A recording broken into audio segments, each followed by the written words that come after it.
adeemef kadeege gunguddoo harkaa imalli kiitolee.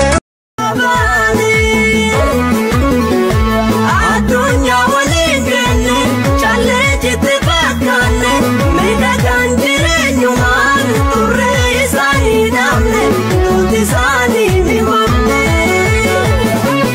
Wayyiru jireenya jiruun taane bagandee biyya baane. Assalamualaikum warahmatullahi wabarakatuh. Kan jirana gaafaya jecha alhamdulillah nageekuti ani ergan biya kana dhufee jechuudha.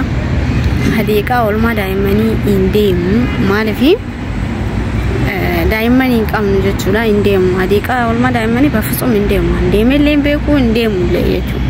Hadiiqa kana keessa laakiin ani ni sababa seeniif qaba jechuudha irra adureen jala badde tanan dura aduree waliin jala badde gibbii kana naannoo kana keessatti namni nuti jechuudha aduree uummata nagaree kuma kiyya bashannanaa jira malee hedduu takka namatti mijaawaa dhugaa rabbii namni naannoo kana jirtan kootaa bashannanaadha. Anu duraan hagana wanta annoo wayinatti fakkaanne waan bareedu wayinatti fakkaanne dhuguu jechuudha. hedduu takka namatti mijaawaa kan oolaa olma daa'imanii kinoo keessa namatti jiraata jechuudha. hedduu takkaan bareeda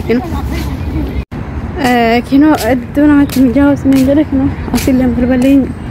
asilleen balballeen jira kinoo karaa biraatiilleen balballi karaa fagoodhaa gara sirrallee hin jira.